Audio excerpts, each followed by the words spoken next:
ఏం బాబు 10th class pass అయ్యావా? Uncle first class లో పాస్ అయినాను. అవునా, సూపర్ బాబు. నువ్వు ఏరా 10th క్లాస్ పాస్ అయ్యావా? నాన్న అది 2 సబ్జెక్టులు పోయాయి నాన్న.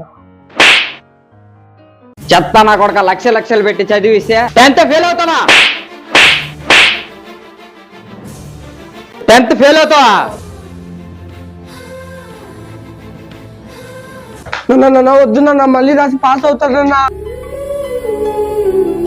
బాబు ఆగండి బాబు, కొట్టద్దండి బాబా. ఏంటి బాబు నల్ల కొడుతున్నావు? 10th ఫెయిల్ అయితే కొట్టగా ముద్దు పెట్టుకుంటారా? ఫెయిలే కదా బాబా అయింది, ఏదో లైఫ్ లో ఫెయిల్ అయినట్లు చెప్తున్నావు కదా బాబా. రే పక్కండి చరణ్ గారు చూడిపోరా, ఫస్ట్ క్లాస్ లో పాస్ అయ్యిండు. వీడు చూస్తే 10th క్లాస్ కూడా పాస్ అవ్వలేకపోతాను కదరా. ఒకటి ఎందుకు పోతున్నావు బాబా? నీకు విషయం తెలుసా, వాడికన్నా మనవాడికి ఎక్కువ తెలివి ఉంది. నువ్వు మార్కులతో మాత్రం పోల్చొద్దు బాబా. బావా వాడు ఫస్ట్ క్లాస్ లో పాస్ అయినంత మాత్రాన లైఫ్ లో సక్సెస్ అవుతాడు లేదు తెలియదు బావా. బావా ఒకటి గుర్తుపెట్టుకో, వీడు మాత్రం పక్కా లైఫ్ లో సక్సెస్ అవుతాడు బావా. ఒకరి మాటలు మాత్రం పట్టించుకోవద్దు బావా. వాడు నీ కొడుకు బావా, వాడేంటో నీకు తెలీదా? అండ్ ప్లీజ్ ప్రతి తల్లిదండ్రులు కూడా వాడు గుర్తు పెట్టుకోండి, ఫెయిల్ అయింది 10th లో మాత్రమే, లైఫ్ లో కాదు. అది గుర్తు పెట్టుకోండి. అండ్ ఈ వీడియో నచ్చినట్లయితే లైక్ చేసి సబ్స్క్రైబ్ చేసుకోండి. నెక్స్ట్ వీడియోతో కలుద్దాం.